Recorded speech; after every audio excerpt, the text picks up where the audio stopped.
They couldn't stop this Marine's two-man weapon until 16 Japanese bunkers fell in 30 minutes. February 1945. Iwo Jima. The island was already burning when dawn broke. Low clouds hung over the battlefield, trapping smoke close to the ground.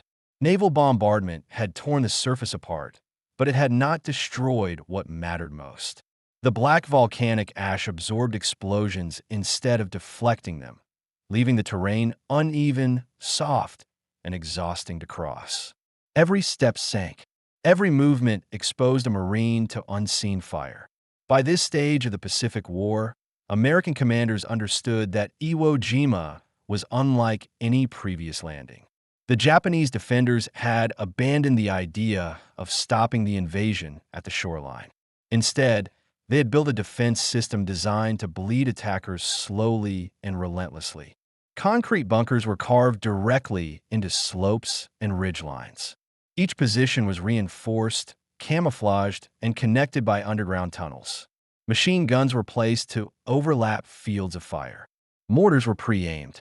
If one bunker was attacked, several others could fire into the same approach.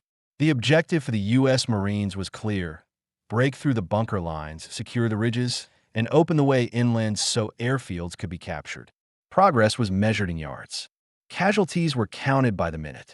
Pinned behind a low rise of shattered rock and ash was a rifle platoon from the 4th Marine Division. They had advanced less than 50 yards since early morning. Every attempt to move forward ended the same way, with accurate machine gun fire forcing them back into the ground. The platoon's task was simple in theory and brutal in reality: neutralize the bunker line directly ahead so the rest of the company could advance. Tanks could not reach the position. The terrain was too broken, and Japanese anti-tank weapons were hidden somewhere along the slope. Mortar fire had little effect. Air support was unavailable at that moment, diverted to other sectors of the island. The men lay flat, faces pressed into ash. Bullets snapped overhead in controlled bursts. Shrapnel from nearby impacts cut into the ground around them. Orders were shouted, repeated, and lost in the noise. Among them was Corporal Daniel Mercer.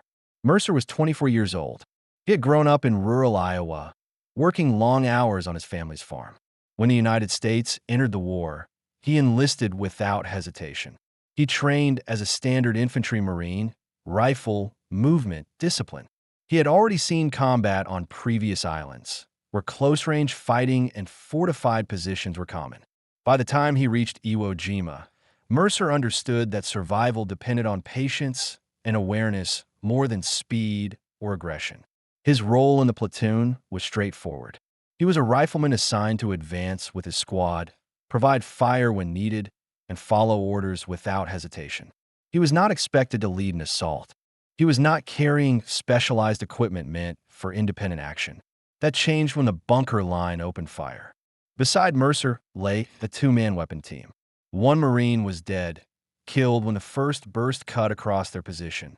The other was wounded, unable to move without exposing himself. Their weapon lay, partially buried in ash, heavy and unused, exactly where it had fallen. The weapon was never intended to be operated alone. Training manuals specified 2 men working together, one to operate, one to load and prepare. It was slow, heavy, and difficult to maneuver under fire. In most situations, it was used from covered positions, supporting an advance rather than leading it. The platoon commander crawled along the line, stopping near Mercer. His uniform was torn, his face streaked with ash and sweat. "That bunker's locking us down," he shouted. "We can't move forward. Armor's out. Mortars aren't breaking it." The bunker sat halfway up the slope. Its firing ports were narrow and difficult to see, but its effect was unmistakable. Every burst was deliberate. Anyone who tried to move was immediately targeted. Mercer watched the firing pattern. The machine gun fired in short, controlled bursts. Then it stopped. Then it fired again. The pauses were brief, but consistent.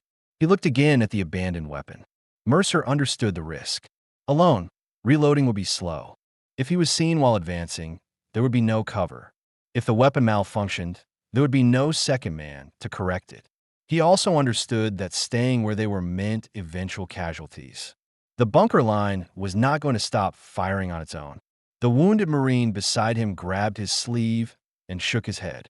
His mouth moved, forming words Mercer could not hear. Mercer leaned closer. "I'll get it done," he said. "Stay down." He checked the weapon quickly. His hands moved from habit, not confidence. He adjusted the sling, feeling the weight settle unevenly across his shoulder and chest. It pulled him forward, forcing him to stay low. He waited. Another burst of fire crossed the slope. Then silence. Mercer moved. He crawled rather than ran, dragging the weapon behind him. Ash coated his uniform and filled his mouth. Small rocks cut into his palms and elbows. He kept his body low, using shallow depressions in the ground left by explosions. The firing resumed. Bullets snapped overhead. Mercer pressed himself into the ground and stayed still. When the firing stopped, he moved again, 10 yards closer. The bunker was clearer now. The firing port appeared as a dark slit in the concrete, angled slightly downward. Another pause. Mercer advanced again. At this distance, retreat would be difficult. He understood that clearly. If he failed, no one could reach him quickly. He stopped, positioned the weapon carefully, and braced it against the uneven ground. His breathing was heavy but controlled. His ears rang from constant explosions and gunfire. Behind him, Marines watched in silence. No one shouted encouragement. No one tried to stop him. They knew what he was attempting. The machine gun fired again. Mercer fired first. The blast was violent and immediate. The recoil slammed into his shoulder, forcing him backward. The round entered the bunker through the firing port. A moment passed. Then the machine gun stopped. Not paused. Stopped. For several seconds, nothing happened. Then another bunker opened fire from the flank, its machine gun cutting across the slope from a different angle. Mercer did not retreat. He began reloading alone, exposed, slower than any training exercise had ever allowed. His hands worked through the process with mechanical focus. Each second felt longer than the last. Behind him, the platoon commander shouted for him to fall back. Mercer did not respond. He finished loading, shifted his position slightly, and fired again. The second bunker went silent. The Marines behind him realized something important at that moment. The bunker line that had stopped an entire platoon was no longer untouchable. The engagement had changed, and what began as a desperate decision by one Marine was about to become a methodical advance that would redefine the next 30 minutes of fighting on that slope. February 1945 continued without pause. Iwo Jima did not allow momentum. It demanded it be earned again and again. After the second bunker fell silent, the slope ahead of the platoon changed in a way that was subtle but immediate. The volume of incoming fire dropped, but did not disappear. Other bunkers farther along the ridgeline adjusted their aim. Mortar rounds began landing closer, walking toward Mercer's position in deliberate increments. The Japanese defenders understood what was happening. One firing position had been lost, then another. That meant an approach route had been opened. Their response was disciplined, not panicked. Mercer remained where he was, crouched low behind the broken edge of concrete and ash. His ears rang from the last blast. His right shoulder burned where the recoil had struck him. He forced himself to slow his breathing and look again at the terrain ahead. The next line of bunkers sat slightly higher, staggered along the ridge. Some were partially hidden by rock. Others were buried deeper, with only their firing ports visible. Each one covered at least one other. Moving straight up the slope would invite crossfire. Mercer understood his situation clearly. He was alone, exposed, and carrying a weapon that made retreat difficult. But he was also closer to the enemy than any Marine around him. That mattered. Behind him, the platoon commander crawled forward until he was close enough to shout without standing. "You still good?" he asked.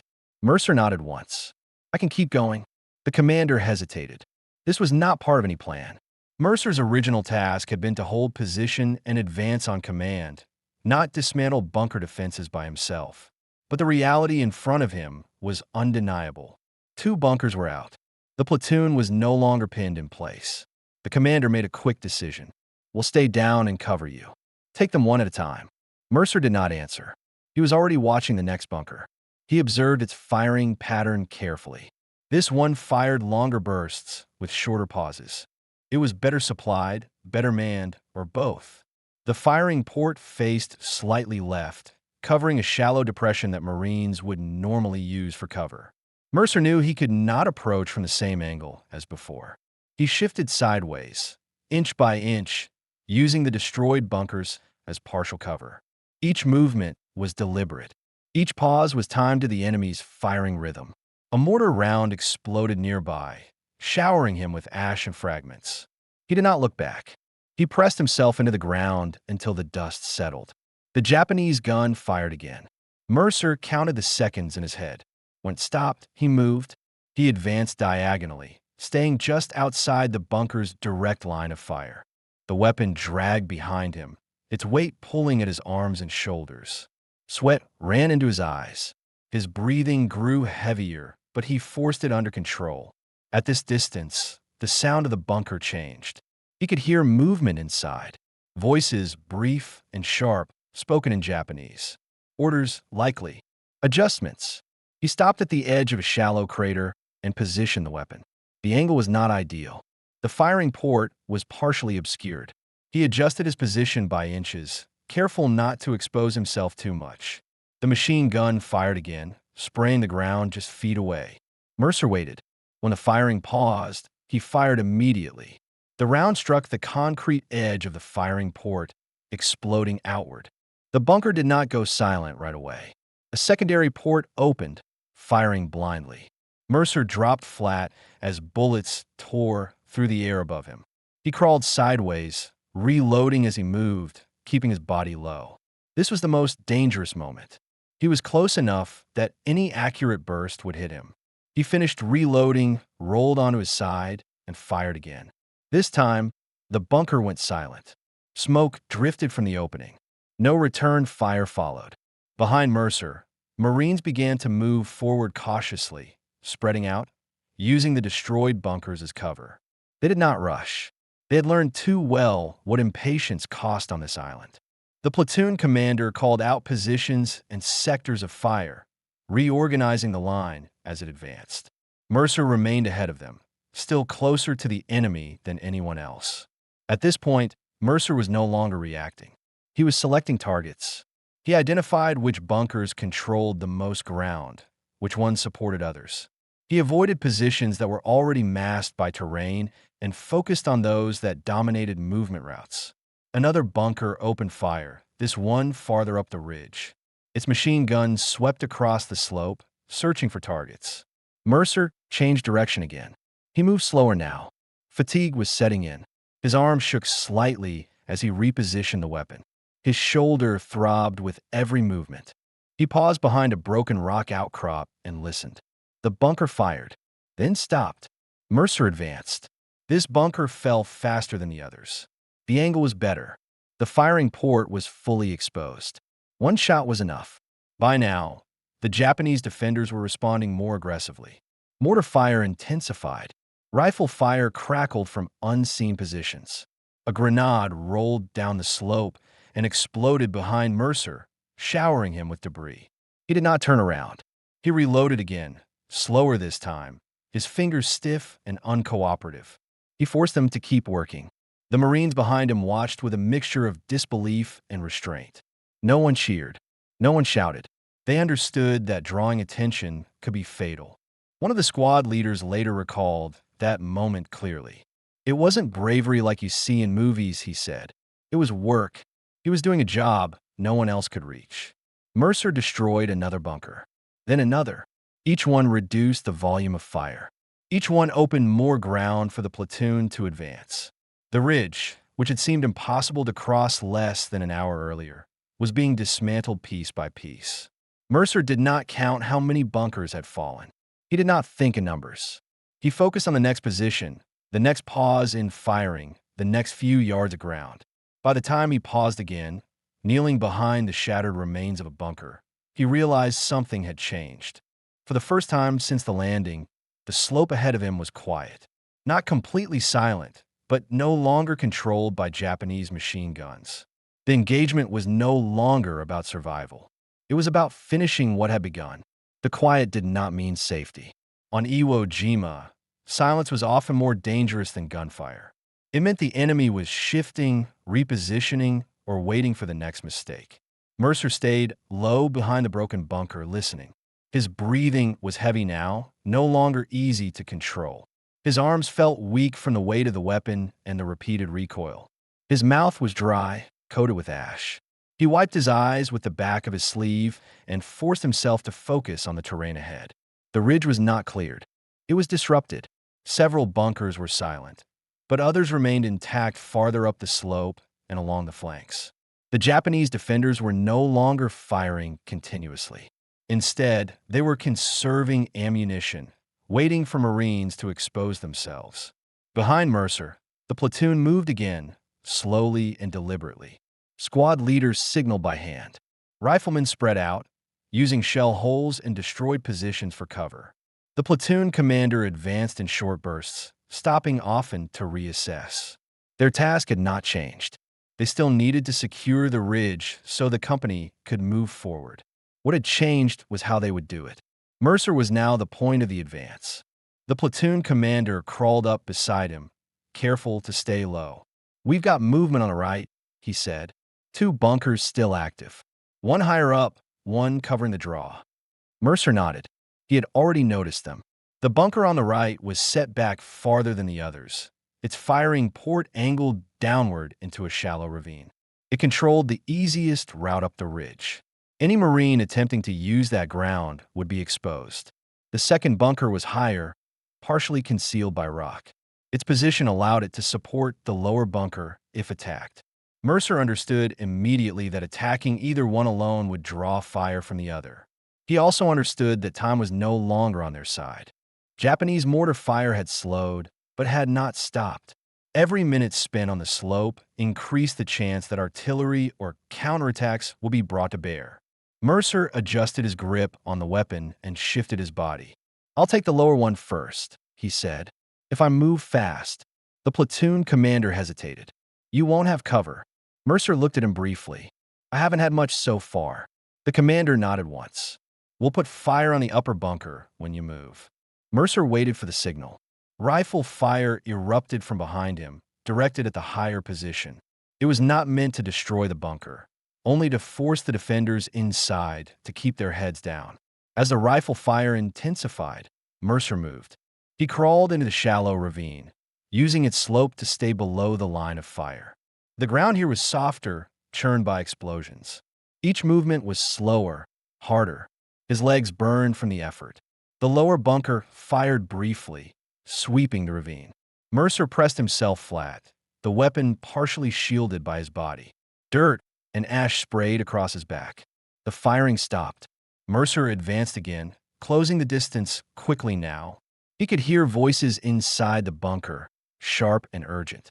Someone shouted orders. At this range, there was no room for error. He positioned the weapon, braced it against the incline, and fired.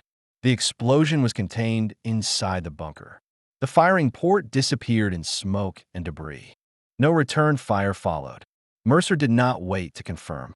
He rolled sideways immediately, reloading as fast as his shaking hand allowed. The upper bunker fired in response, bullets tearing into the ground where he had been seconds earlier. Rifle fire from the platoon intensified, forcing the defenders to split their attention. Mercer finished reloading and shifted his position again, moving laterally up the slope. He was fully exposed now, relying on timing rather than cover. The upper bunker fired again, longer this time. Mercer waited, counting the seconds. When it stopped, he fired. The angle was not perfect. The round struck the concrete edge of the firing port, sending fragments outward. The bunker remained active. Mercer dropped flat as rifle fire erupted from inside. He crawled backward a few feet, then sideways, using a shallow depression for cover. His shoulder screamed with pain. His breathing was ragged. Behind him, a Marine shouted his name. Mercer did not turn. He reloaded again, slower now. His fingers were numb. He forced them to move. The bunker fired again, sweeping the slope. Mercer waited until the burst ended, then rose just enough to adjust his aim. He fired a second time. This time, the bunker went silent. Smoke drifted from the opening. No movement followed. For several seconds, nothing happened. Then a new sound cut through the battlefield. A sharp whistle. Japanese mortar rounds began to fall again, closer than before. One exploded just uphill from Mercer, showering him with debris. Another landed behind him, forcing the advancing Marines to drop flat. The defenders had identified his position. Mercer understood the danger immediately. Staying where he was would get him killed. He moved. He crawled back toward the platoon, dragging the weapon behind him, staying low as mortar fragments tore through the air. His movements were slower now, exhaustion setting in fully. The platoon commander met him halfway. "You're done," he said. "We'll take it from here." Mercer shook his head. "There's more." The commander looked past him, up the ridge. He saw what Mercer saw. Several bunkers remained intact farther along the line. They had not fired yet. They were waiting. The commander did not argue.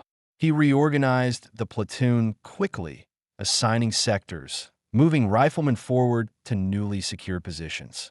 The Marines advanced again, using the destroyed bunkers as stepping stones. Mercer stayed just ahead of them, no longer sprinting between positions, but moving with deliberate care. Each step required effort now. His arms felt weak. His vision narrowed. The pace slowed, but it did not stop. Another bunker opened fire briefly, testing the line. Mercer stopped, adjusted his position, and prepared to move again. By now, what had begun as a desperate action had become a coordinated advance. The platoon followed behind him, adapting to the new reality on the ridge. The Japanese bunker line was still dangerous, but it was no longer in control. And Mercer, despite the weight, the pain, and the mounting exhaustion, continued forward, knowing that stopping now would mean giving the ridge back to the enemy. The next phase of the fight was about to begin. By the time Mercer moved again, his sense of time had narrowed to short intervals. He no longer thought in minutes or distances.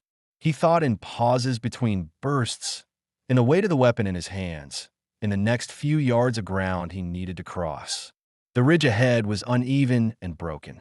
Destroyed bunkers marked his path, their shattered concrete offering brief cover but also drawing attention. The Japanese defenders were no longer firing continuously. They had shifted tactics, relying on sudden, concentrated bursts meant to catch Marines as they advanced. Mercer crouched behind a collapsed firing position and listened. His hearing was dulled, but he could still distinguish the sounds that mattered. Machine guns cycling, shouted commands inside bunkers, the dull thump of mortars being adjusted somewhere behind the ridge. The platoon was closer now. Marines moved in short rushes, rifles up, covering one another. Squad leaders directed fire and movement with hand signals. The advance was controlled, but it depended entirely on Mercer continuing forward. The platoon commander crawled up beside him again. His voice was calmer now, steady. "We're with you," he said. "Take what you can reach. We'll secure behind." Mercer nodded once. He did not trust himself to speak. Ahead, 3 bunkers remained clustered near the crest of the ridge. They were positioned to cover each other, their firing ports angled to overlap the final approach. If those bunkers remained active, the platoon would be forced to halt again, exposed on open ground. Mercer studied them carefully. The leftmost bunker fired intermittently, sweeping the slope below. The center bunker had not fired at all. The rightmost position fired only short bursts, then went quiet. Mercer recognized the pattern. The defenders were coordinating, waiting for a clear target. He chose the leftmost bunker first. Moving straight toward it would expose him to fire from the other 2. Instead, he moved laterally, using a shallow trench carved by explosions. His movements were slower now. His legs trembled from exhaustion. Every few yards, he had to stop and steady himself. A mortar round exploded nearby, knocking him to the ground. His helmet rang against rock. He lay still for a moment, forcing his body to respond. When he moved again, it was with effort. The leftmost bunker fired. The burst was longer this time, aggressive. Mercer waited it out, pressed into the ground, ash filling his mouth. When the firing stopped, he advanced. At close range, the bunker's firing port was clear. Mercer braced the weapon and fired. The explosion shook the ground. The bunker went silent immediately. Before the echo faded, the center bunker opened fire. This one had been waiting. Its machine gun swept across Mercer's position, cutting into the ground around him. He dropped flat, the weapon partially shielded by his body. Dirt and fragments struck his back and legs. He crawled sideways, staying low, trying to break the line of fire. The gun continued to fire, tracking movement. Behind him, Marines opened up with rifles and automatic weapons, directing fire at the center bunker. It did not stop the machine gun, but it forced the defenders to split their attention. Mercer began reloading, his movements slow and unsteady. His hands trembled. He had to restart the process twice when his fingers slipped. The firing paused. Mercer did not hesitate. He rose just enough to bring the weapon into position and fired. The round struck inside the firing port. The machine gun stopped abruptly. Mercer did not wait to confirm. He rolled away, breathing hard, ears ringing. The rightmost bunker fired almost immediately, its burst short and precise. It covered the approach to the crest, preventing the platoon from moving further. Mercer pushed himself to his knees, then to a crouch. His vision blurred at the edges. He blinked hard and forced himself to focus. The bunker was farther than the others. The approach offered little cover. Mortar fire was still falling intermittently, though less accurately now. Mercer knew he could not stay exposed for long. He waited for the firing to stop. When it did, he moved. He advanced in a straight line, using speed rather than concealment. His body protested. His legs felt heavy, unresponsive. Halfway to the bunker, the machine gun fired again. Mercer dropped, slid behind a small rock outcrop, and pressed himself into the ground. Bullets struck the rock, chipping fragments into his face. The firing stopped. Mercer crawled forward, closed the last few yards, and positioned the weapon as carefully as his strength allowed. He fired. The blast threw him backward. His shoulder flared with pain. For a moment, he thought he had missed. Then the bunker went silent. Smoke drifted from the opening. No return fire followed. The ridge was quiet, not completely silent. There was still distant gunfire elsewhere on the island, but the immediate threat had ended. Behind Mercer, the platoon moved forward, securing each position carefully. Demolition teams checked the bunkers. Riflemen spread out along the crest, covering likely approaches. The platoon commander reached Mercer and knelt beside him. He looked at the destroyed positions, then back at Mercer. "That's it," he said. "You did it." Mercer sat down heavily, the weapon slipping from his hands. His arms shook uncontrollably now. His breathing came in short, uneven bursts. He did not feel relief. He felt empty. Around him, Marines worked methodically, clearing the ridge, establishing a defensive line. The advance that had stalled for hours had been completed in less than an hour. What had seemed impossible earlier that morning was now done. But the cost was written across Mercer's body, in the tremor of his hands, the stiffness of his movements, the distant look in his eyes. The ridge was theirs, and the battle, though far from over, had shifted permanently in their favor. By the time the ridge was secured, the fighting around Mercer had slowed, but it had not stopped. Iwo Jima offered no clear pauses. Even when a position was taken, it had to be held against counterfire and infiltration. Mercer remained seated for several seconds after the platoon moved past him.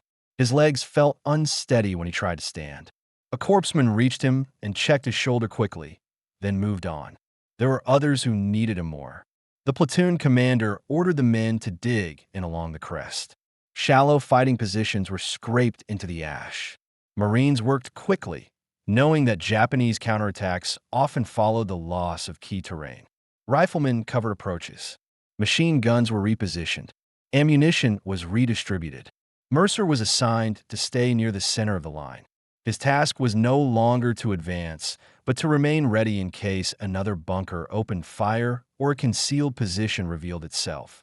The weapon lay beside him, its barrel darkened and scuffed from repeated use. As the minutes passed, The platoon realized the scale of what had just occurred. One by one, demolition teams confirmed each destroyed position. They counted them quietly, marking them off on a notepad.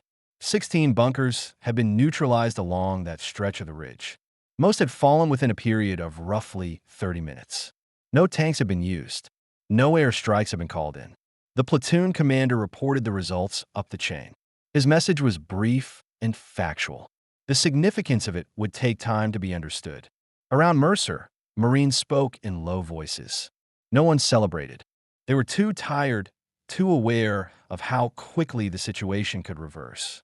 One Marine finally asked him, "How did you keep going?" Mercer took a moment before answering. "I didn't think about it," he said. "I just kept moving."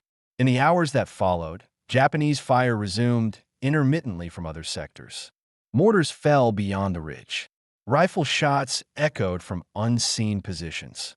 But the bunker line Mercer had dismantled remained silent. For the first time since landing, the Marines in that sector could move without being immediately cut down. The ridge became a reference point in later briefings. Commanders noted how close assault tactics, when combined with precise timing, could overcome even the strongest fixed defenses. Manuals would later be updated. Training would evolve. But on that day, none of that mattered. What mattered was that a path had been opened. Mercer was ordered back down the slope to rest and rearm. As he descended, he passed Marines moving up to take over the line. Some nodded at him. Others did not recognize him at all. He did not mind. At a temporary aid station, he sat with his back against a crate and drank water slowly. His hands still trembled. His shoulder ached deeply. When he closed his eyes, he could still see firing ports and hear bursts of gunfire. Later that evening, an officer came to speak with him. He asked Mercer to explain exactly what he had done, how he approached, how he timed his movements, how he chose his targets. Mercer answered as clearly as he could. He did not embellish. He did not present himself as anything more than a Marine doing what needed to be done. The officer wrote everything down. As night fell over Iwo Jima, the battlefield changed again. The sky darkened. The ground cooled slightly. Japanese infiltration units began to move, testing the American lines. Marines stayed alert, firing occasionally at shapes and sounds in the darkness. Mercer lay in a shallow position, weapon nearby, listening. He was exhausted beyond anything he had known before, but sleep did not come easily. He thought about home only briefly. There was no space for it. What stayed with him instead was the knowledge that what had happened on that ridge was not something he could repeat indefinitely. His body had limits. So did everyone else's. The success had been real. The cost had been real as well. By morning, the fight would continue elsewhere on the island. But the bunker line that had once dominated that slope would never fire again. When morning came, the ridge looked different. The smoke had thinned, and the light revealed what had been hidden the day before. Shattered concrete lay scattered across the slope. Firing ports were broken open. Spent casings and fragments of equipment littered the ground. The bunker line that had once controlled the approach was now a series of silent, ruined positions. Mercer moved along the ridge slowly, part of a small detail sent to inspect the area in daylight. His shoulder was stiff, his movements cautious. The weapon was no longer with him. It had been taken back for inspection and redistribution. Without it, he felt oddly lighter and also exposed. The Marines worked carefully. Each bunker was checked again. Tunnel entrances were sealed. Charges were placed where needed. Nothing on Iwo Jima was assumed to be safe without confirmation. The significance of what had happened began to spread beyond the platoon. Officers from neighboring units came to look at the ridge. They asked questions. They examined angles of fire and distances. They tried to understand how a defense designed to withstand days of bombardment had collapsed so quickly at one point. The answer, they would later conclude, was not a single factor. It was timing. It was proximity. It was adaptation under pressure. Mercer was asked to describe the engagement again, this time to men who had not been there. He explained where he had moved, how he waited for pauses in fire, how he avoided attacking bunkers that supported each other directly. He spoke plainly, without exaggeration. One officer asked him why he had continued after the first few bunkers were destroyed. Mercer thought for a moment. Because stopping would have meant starting over, he said. The ridge remained secure for the rest of the day. Marines moved through it freely now, using it as a staging area for further advances inland. Casualties in that sector dropped sharply. The bunker line that had once stalled an entire company no longer existed. Mercer did not remain at the center of attention. He returned to his unit. He took his place in the line. Within days, he was involved in more fighting under different conditions against different defenses. Iwo Jima continued to demand lives. Mercer survived the island. He was wounded later in the campaign and evacuated. After the war, he returned home quietly. He did not speak often about what had happened on that ridge. When asked, he described it as a series of decisions made under pressure, nothing more. The action did not become widely known. There were no dramatic reports written at the time. The war produced too many moments like it, too many acts of determination carried out by men whose names never reached headlines. But among those who had been there, the memory remained. It became a quiet reference point, a reminder that fixed defenses, no matter how carefully designed, depended on assumptions about how an enemy would fight, where they would stop, and what they would accept as impossible. On that slope of black ash, those assumptions had failed, not because of overwhelming force, not because of new technology, but because one Marine understood the space between bursts of gunfire and moved forward when no one else could. History would record the battle in numbers and maps. 16 bunkers destroyed. 30 minutes of fighting. A ridge secured.